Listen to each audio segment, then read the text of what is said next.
अगर आपने चैनल को सब्सक्राइब नहीं किया तो प्लीज़ सब्सक्राइब कीजिए, वीडियो को लाइक और शेयर कीजिए और अपनी कीमती राय से हमें कमेंट सेक्शन में ज़रूर आगाह कीजिए। अब हम मूवी के स्टार्ट में 400 साल पहले का ज़माना देखते हैं और एक ऐसे आदमी को देखते हैं जो अमेज़न के जंगलों में एक एंशिएंट चीज़ ढूंढने के लिए आया हुआ था। वो अपनी पूरी टीम के साथ था। उसका नाम एक्वायर होता है और जिस चीज़ को वो लोग ढूंढ रहे थे उसे टीयर्स ऑफ द मून के नाम से जाना जाता था। अब वो लोग जंगल में टीयर्स ऑफ द मून ढूंढने लगते हैं। तभी जंगल में जान आ जाती है और वो उन सब पर हमला कर देता है। तभी दरख्त उन सबको एक एक करके पकड़ने लगते हैं और अपनी तरफ खींचकर जकड़ने लगते हैं। तब उन सब लोगों की हालत काफ़ी ज़्यादा ख़राब हो चुकी थी। वक्त गुज़र रहा था और वो लोग काफ़ी ज़्यादा मायूस हो चुके थे। तभी वहाँ पर कुछ जंगल के लोग गुज़रते हैं और उन्हें देखकर उनके पास आते हैं और एक्वायर उनसे रिक्वेस्ट करता है कि प्लीज़ इन्हें बचा लिया जाए। वो जंगली लोग इन लोगों का इलाज करते हैं, लेकिन एक्वायर बहुत ही ज़्यादा लालची इंसान होता है। उसके दिल में अभी भी टीयर्स ऑफ द मून का ख्याल होता है और उसे पता होता है कि ये लोग उस जगह के बारे में जानते हैं, क्योंकि उस जगह की चाबी ये उन लोगों के सरदार के गले में देख लेता है और उनका शुक्रिया अदा करने के बजाय ये उस सरदार से उसकी चाबी मांगता है, जिस पर सरदार इनकार कर देता है और कहता है कि नहीं, मैं ये तुम्हें चाबी नहीं दे सकता। जिस पर यह गुस्से में आता है और उन सारे कबीले वालों को मार डालता है और उनसे चाबी ले लेता है, जिसका रिजल्ट ये होता है कि वो और उसके साथी कर्ज में डूब जाते हैं। ये कर्ज कबीले के सरदार ने दिया था कि ये लोग हमेशा के लिए यहाँ पर भटकेंगे और अगर इन्होंने जंगल को पार करने की कोशिश की तो जंगल की नदी को पार करते ही ये पत्थर के बन जाएंगे। और फिर बहुत साल बाद का ज़माना दिखाया जाता है। फिर हम प्रेजेंट के सीन में देखते हैं कि जहाँ पर एक लड़की लिली और उसका छोटा भाई जो कि उसका असिस्टेंट भी होता है, वो दोनों दिखाए जाते हैं। जहाँ लिली का छोटा भाई लोगों को टीयर्स ऑफ द मून के बारे में बता रहा होता है, जिससे हमें यह पता चलता है कि वो एक दरख्त है जिसकी तलाश में बहुत सारे लोग हैं और इस दरख्त की पत्तियों का इस्तेमाल करके किसी भी बीमारी को ठीक किया जा सकता है और बहुत ही एडवांस किस्म की दवाइयाँ तैयार की जा सकती हैं। इसीलिए हर कोई उसके पीछे है और अब इसकी चाबी को ढूंढ के हमें इस जगह पर पहुंचना होगा। यहाँ पर लिली के भाई की बात ख़त्म होती है और साथ ही ये मीटिंग भी ख़त्म हो जाती है। अब लिली को बिल्डिंग के एक और पोर्शन में जाते हुए देखा जाता है, जहाँ पर एक प्रिंस भी होता है। वो लिली से बात करने की कोशिश करता है, लेकिन लिली बहुत ज़्यादा जल्दी में होती है और फिर वो चुपके से ऊपर जाती है, जहाँ पर उसे एक बॉक्स मिलता है। और जब वो इस बॉक्स को खोलती है तो उसके अंदर एक और छोटे बॉक्स में टीयर्स ऑफ द मून की चाबी होती है और फिर प्रिंस उसे भागते हुए चाबी के साथ देख लेता है। और फिर लिली वहां से भागने के लिए एक लैडर पर चढ़ जाती है, जिसे प्रिंस धक्का दे देता है और वो खिड़की से बाहर ही लटक जाती है। प्रिंस उससे वो बॉक्स मांगता है और कहता है कि अगर तुमने बॉक्स ना दिया तो मैं यहाँ से नीचे तुम्हें फेंक दूंगा। लिली उसकी तरफ एक खाली बॉक्स फेंकती है और नीचे से तभी एक बस गुजरती है जिस पर लिली जंप कर देती है और फिर लिली अपने भाई और उस चाबी के साथ अपने घर पे दिखाई जाती है, जहाँ पे वो लोग चाबी को ले आए थे। अब दूसरी तरफ प्रिंस खाली बॉक्स को देखकर काफ़ी ज़्यादा गुस्से होता है। वो अपने ही लोगों को मारने लगता है। वो इन्हें जल्दी पकड़ना चाहता था और लिली का प्लान था कि वो जल्दी अमेज़न में जाकर टीयर्स ऑफ द मून को ढूंढे। अब सीन बदलता है और हम लोग जंगल में एक गाइड को देखते हैं जिसका नाम फ्रैंक होता है। वो लोगों को अपनी शिप में सैर कराकर उनसे काफ़ी ज़्यादा पैसे लेता था। फिर एक दिन एक आदमी उसके पास आता है और अपने पैसों की डिमांड करता है, जो कि फ्रैंक ने उसके देने थे। अब चूंकि फ्रैंक के पास तो पूरे पैसे थे ही नहीं कि वो उस आदमी को पूरे पैसे लौटा सकता, तो वो आदमी फ्रैंक को काफ़ी ज़्यादा बातें सुनाता है और कहता है कि जब तक तुम ये पैसे नहीं दोगे तुम इस शिप को नहीं चला सकते हो। फिर वो आदमी फ्रैंक की शिप का इंजन गिरवी रख लेता है। अब फ्रैंक काफ़ी ज़्यादा परेशान होता है, तो वो छुप के उस आदमी के ऑफिस में जाता है जहाँ पे उस आदमी ने फ्रैंक की शिप की चाबी रखी थी। अब लिली भी वहाँ पर पहुँच जाती है, जो उस आदमी से शिप रेंट पे लेने के लिए आई थी, जिस आदमी ने फ्रैंक की शिप का इंजन लिया था। अब जैसे ही फ्रैंक उस आदमी के ऑफिस में जाके गिरता है, तभी वहाँ पर लिली भी आ जाती है और लिली समझती है कि फ्रैंक ही वो अमीर आदमी है, क्योंकि ये तो उसी का ही ऑफिस था। अब उन दोनों के दरमियान में डील होने लगती है कि फ्रैंक उसे कितने पैसों में जंगल लेकर जाएगा। वहाँ पर वो अमीर आदमी भी आ जाता है जिसका ये ऑफिस था और सच जानकर लिली को काफ़ी ज़्यादा गुस्सा आता है। वो फ्रैंक की शिप में जाने से इनकार कर देती है और तभी फ्रैंक लिली के गले में टीयर्स ऑफ द मून की चाबी देख लेता है। तो अब फ्रैंक उसे कहाँ जाने देने वाला था, इसलिए वो उसे एक बहुत ही कम रेंट बताता है जंगल में लेकर जाने के लिए और कहता है कि अगर तुम मेरे साथ जाओगी तो काफ़ी ज़्यादा फ़ायदे में रहोगी। लेकिन लिली तब भी इनकार कर देती है और फिर उस वक्त वहाँ पर एक जैगवार आ जाता है जिससे फ्रैंक लड़ने लगता है और काफ़ी ज़्यादा लड़ाई लड़ने के बाद फ्रैंक उसे आखिरकार भगा ही देता है। और लिली जब ये सब कुछ देखती है तो वो काफ़ी ज़्यादा इम्प्रेस हो जाती है और सोचती है कि मुझे ऐसे ही बहादुर गाइड के साथ जाना चाहिए। और फिर लिली उसे काफ़ी ज़्यादा कम रेंट बताती है, जिस पे वो मान जाता है और फिर वो अपने पैसे लौटा देता है और अपना इंजन वापस ले लेता है। अब वो लोग जाने की तैयारी में थे, तभी कुछ लोग आते हैं और लिली को पकड़ लेते हैं और उसे धक्का देकर पिंजरे के अंदर बंद कर देते हैं और फिर उसके ऊपर कपड़ा भी फेंक देते हैं। लेकिन लिली बहुत ही ज़्यादा तेज़ थी, वो पिंजरे का ताला खोल लेती है और जब वो लोग आगे होकर देखते हैं तब वो दरवाजे को लात मारकर बाहर निकलती है और फिर उन सबसे लड़कर वहाँ से भागने लगती है। असल में ये लोग प्रिंस के भेजे हुए लोग थे, जो कि लिली से चाबी लेना चाहते थे। वो एक ऊंची जगह पर जाती है और वहाँ से वायर के साथ लटक कर नीचे आती है, लेकिन वो वहाँ पर गिर जाती है। तभी वहाँ पर फ्रैंक आता है और अपने साथ भागने के लिए बोलता है और उसके साथ उसके आगे आगे भागने लगता है। फिर आगे जाके वो पानी में कूद जाता है, लेकिन लिली खुश्क रास्ते का ही इंतखाब करती है, क्योंकि उसे तैरना भी नहीं आता था और उसे पानी से बहुत ज़्यादा डर भी लगता था। और अब प्रिंस भी वहाँ पर पहुँच चुका था लिली का पीछा करते करते, और उसने आते ही इनकी शिप में फायरिंग शुरू कर दी। वो अपनी सबमरीन में आता है और आते ही फ्रैंक की शिप में फायरिंग शुरू करता है, लेकिन फ्रैंक काफ़ी ज़्यादा होशियारी से अपनी शिप को इधर उधर मूव करता है और ख़ुद को और अपनी शिप को बड़ी मुश्किल से उससे बचाता है। प्रिंस अपनी सबमरीन से 2 मिसाइल भी फायर करता है, लेकिन फ्रैंक अपनी शिप को तेज़ी से इधर उधर मूव करके बचा लेता है। लेकिन प्रिंस की सबमरीन उस आदमी के शिप से टकरा जाती है जिसके फ्रैंक ने पैसे देने थे, और फिर ये लोग अपने सफ़र के लिए आगे निकल पड़ते हैं। और रात होते ही वो एक जगह पे स्टे करते हैं, तो फ्रैंक लिली और उसके भाई को कुछ फिशेस पकड़ के खिलाता है और फिर फ्रैंक और लिली बातें कर रहे होते हैं। तभी लिली का भाई भागता हुआ ऊपर आता है। वो काफ़ी ज़्यादा घबराया हुआ था और वो कहता है कि नीचे वही जैगवार है। तो फ्रैंक उसे कहता है कि घबराओ नहीं, ये तो मेरा पेट है। ये देखकर लिली को काफ़ी ज़्यादा गुस्सा आता है कि फ्रैंक ने मुझे शिप में बुलाने के लिए जानबूझकर ऐसा किया। अब दूसरी तरफ हम प्रिंस को देखते हैं, जो कि एक गार में रस्सियों की मदद से उतर रहा होता है, जहाँ पर हम एक्वायर और उसकी टीम को भी देखते हैं, जो कि कर्ज की वजह से पत्थर के बन चुके थे। लेकिन यहाँ पर प्रिंस का शैतानी दिमाग तो कुछ और ही सोच रहा था। वो जानता था कि इन लोगों ने जंगल से बाहर निकलने की कोशिश की होगी और फिर ये नदी के पार गए होंगे, और नदी को पार करते ही ये लोग पत्थर के बन गए होंगे। ये सब सोच के वो उनके ऊपर नदी के पानी के कुछ कतरे फेंकता है, जिसकी वजह से एक्वायर की बॉडी से सांप निकलते हैं, जो कि एक्वायर की कमांड पे चल रहे थे। वो प्रिंस एक्वायर से कहता है कि अगर तुम मुझे टीयर्स ऑफ द मून की चाबी ला कर दोगे, जो यहाँ पर आने वाली एक लड़की के पास है, तो मैं तुम्हें टीयर्स ऑफ द मून दूंगा। क्योंकि तुम लोग पत्थर के बने हो, तो इसलिए तुम लोग वहाँ पर आसानी से नहीं जा सकते। फिर सांप भी इसकी डील मान जाते हैं। इसके साथ ही प्रिंस नदी के पानी के चंद कतरे उन पर फेंक कर उन्हें आज़ाद कर देता है। अब दूसरी तरफ हम लोग फ्रैंक को देखते हैं कि जिसका शिप बहुत ही खतरनाक जगह से गुजर रहा होता है। वो जगह बहुत ही ज़्यादा खतरनाक थी, पानी का बहाव बहुत ज़्यादा तेज़ था, जिसकी वजह से उनका शिप पानी की सिमत के साथ साथ ही बह रहा था। वो लोग काफ़ी ज़्यादा घबरा जाते हैं और इससे पहले कि उनका शिप आबशार के साथ ही नीचे गिर जाता, तभी फ्रैंक बहुत ही माहिराना अंदाज में शिप को मूव करता है और वो सबकी जान बचा लेता है। लेकिन इस दौरान शिप को काफ़ी ज़्यादा नुकसान हो गया था। फिर फ्रैंक एक जगह रुकता है, लकड़ियाँ काटता है और अपनी शिप को ठीक करने लगता है। फिर हम लिली को देखते हैं, जो कि कैप्टन यानी कि फ्रैंक के रूम में जाती है, जहाँ पर उसे एक किताब मिलती है जिसमें टीयर्स ऑफ द मून के बारे में काफ़ी ज़्यादा इन्फो थी। जब लिली उस बुक को पढ़ती है तो उसे पता चलता है कि फ्रैंक भी इस दरख्त को ढूंढ रहा है। तभी वहाँ पर फ्रैंक भी आ जाता है। तो लिली उससे कहती है कि अच्छा, तो तुम भी टीयर्स ऑफ द मून ढूंढ रहे हो और इसके लिए तुमने हमें यूज़ किया, ताकि जब हम लोग उसे ढूंढ लें तो वो तुम्हें भी मिल जाए। तो फ्रैंक कहता है ऐसी बात नहीं है, अगर उसने मुझे मिलना होता तो बहुत टाइम पहले ही मिल चुका होता, जब से मैं उसे ढूंढ रहा हूँ। तो लिली फ्रैंक से कहती है कि अब की बार तो ज़रूर मिलेगा, क्योंकि मेरे पास उसकी चाबी है।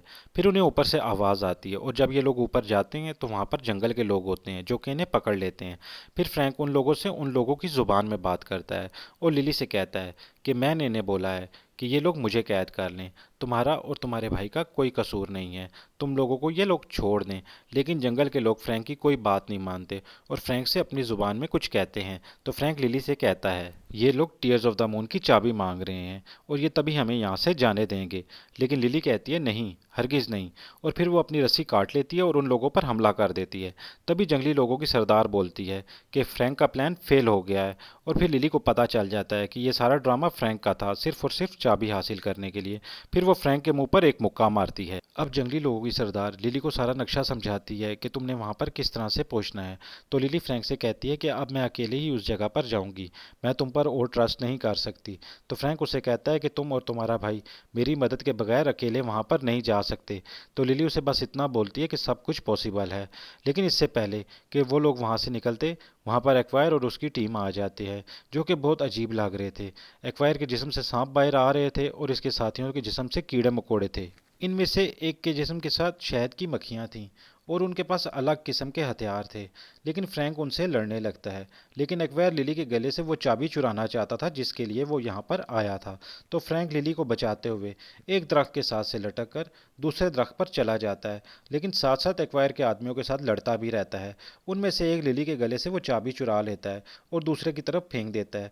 फिर फ्रैंक एक्वायर के पास पहुंच जाता है क्योंकि चाबी भी उसके पास पहुंच चुकी थी। वो एक्वायर से लड़ने लगता है और दरख्तों के ऊपर से लड़ते हुए फ्रैंक बड़ी मुश्किल से आखिरकार एक्वायर से वो चाबी छीन ही लेता है। लेकिन तभी एक्वायर फ्रैंक को तलवार मारता है जो फ्रैंक के दिल के आर पार हो जाती है, जिसकी वजह से फ्रैंक ऊपर से नीचे गिर जाता है। लेकिन गिरते हुए वो चाबी लिली की तरफ फेंक देता है। लिली वो चाबी तो पकड़ लेती है, लेकिन वो काफ़ी ज़्यादा उदास होती है कि फ्रैंक ने उस चाबी की खातिर और उन लोगों की जान बचाने की खातिर अपनी जान दे दी। तभी कबीले की सरदार लिली से कहती है कि अगर तुम लोग जान बचाना चाहते हो तो तुम लोग नदी के पार चले जाओ, क्योंकि वहाँ पर एक्वायर और उसके आदमी कभी नहीं आएंगे, क्योंकि अगर वो लोग वहाँ पर गए तो वो लोग पत्थर के बन जाएंगे, इसलिए वो वहाँ पर कभी नहीं जाएंगे। फिर लिली और उसका भाई भागकर नदी के पार चले जाते हैं, जहाँ पर वाकई एक्वायर और उसके दोस्त नहीं आते। सुबह के टाइम लिली को चलते चलते एक जगह पर फ्रैंक की बॉडी नजर आती है, जिसे देखकर लिली काफ़ी ज़्यादा घबरा जाती है। लेकिन ये देखकर लिली काफ़ी ज़्यादा हैरान होती है कि फ्रैंक अभी तक जिंदा है और वो तलवार अभी भी उसके दिल के आर पार थी। तो फ्रैंक लिली से कहता है कि डरो नहीं, मुझे कुछ नहीं हो सकता, क्योंकि मैं भी एक कर्स्ड हूँ और पिछले 400 साल से ऐसे ही जिंदा हूँ। तो फिर वो लिली से कहता है कि तलवार बाहर निकालो। तो लिली एक झटके से ही तलवार फ्रैंक की बॉडी से बाहर निकालती है, जिसे देखकर लिली का छोटा भाई बेहोश हो जाता है। लिली फ्रैंक के साथ मिलकर ये प्लान करती है कि वो ज़रूर टीयर्स ऑफ द मून तक जाएगी, और उसे कबीले की सरदार ने बताया था कि वो सिर्फ चांद ग्रहण तक ही ग्लो करता है, इसके बाद उसका कोई भी फ़ायदा नहीं। तो लिली अपने भाई को कबीले के पास छोड़ती है और कहती है कि तुम यहाँ पर ज़्यादा सेफ हो। अब वो फ्रैंक के साथ चली जाती है, जहाँ पर फ्रैंक उसे बताता है कि मैं एक्वायर की टीम का ही हिस्सा था और हम सब मिलकर टीयर्स ऑफ द मून ढूंढ रहे थे, इसलिए कि एक्वायर की बेटी बीमार थी और उसे उस दरख्त का फूल चाहिए था, लेकिन कबीले वालों ने उसे उस जगह की चाबी नहीं दी। तो एक्वायर ने सबको मार डाला और हम सबको तभी ये कर्स मिला, लेकिन उस लड़ाई में मैंने उन लोगों का साथ नहीं दिया, शायद इसी वजह से मैं पत्थर का नहीं बना। फिर मैंने उन सबको ही नदी के पार किया और इसी वजह से वो सब पत्थर के बन गए। फिर एक्वायर के एक आदमी की मक्खियाँ प्रिंस को बताती हैं कि लिली कहाँ जा रही है और प्रिंस उसका पीछा करता है। और दूसरी तरफ लिली का भाई काफ़ी ज़्यादा खुश होता है, वो कबीले वालों के साथ काफ़ी ज़्यादा खुद को सेफ फील कर रहा होता है और तभी वो घूमने के लिए चला जाता है। लेकिन वहाँ पर रास्ते में प्रिंस उसे देख लेता है और उसे पकड़ लेता है और फिर उससे सारी तफसील पूछता है। तो वो सब कुछ सच सच बता देता है कि लिली और फ्रैंक इस टाइम कहाँ पर हैं।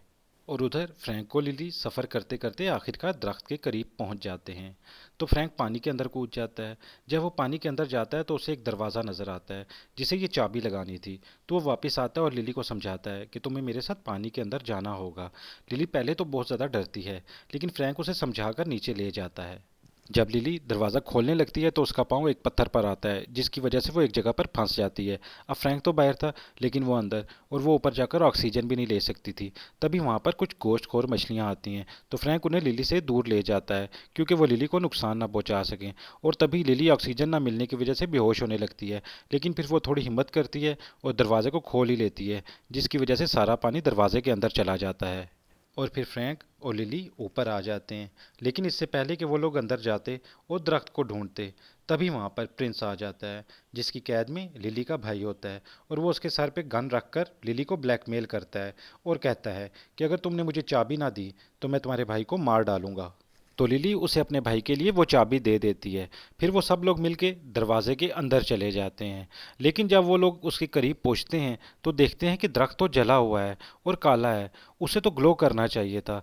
फिर लिली कहती है कि इसको इस चाबी की मदद से ही ग्लो किया जा सकता है। तो प्रिंस फ्रैंक से कहता है कि तुम तो 400 साल से इसके बारे में जानते हो, तुम्हें तो सारी बातों का पता होगा, तुम्हें तो ये भी पता होगा कि ये चाबी कहाँ पर लगेगी, तो इसको मेरे लिए वहाँ पर लगाओ।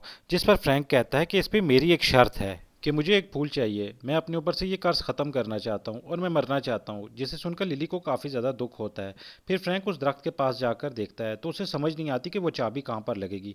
वो लिली से मदद मांगता है तो लिली कहती है कि अगर मैंने चाबी लगा दी तो मुझे भी एक फूल चाहिए। तो प्रिंस कहता है नहीं, फूल तो एक ही मिलेगा, अब तुम लोग सोच लो कि किसे चाहिए। तो फ्रैंक लिली से कहता है कि चाबी तुम लगा लो और फूल भी तुम ही रख लेना, लेकिन इसके बाद प्लीज़ मुझे मार देना, क्योंकि मैं इस दुनिया से आज़ाद होना चाहता हूँ, मैं सुकून से मरना चाहता हूँ। तो लिली मान जाती है और वो चाबी लगाने की कोशिश करती है, लेकिन वो चाबी कहीं पर भी फिक्स नहीं आ रही होती।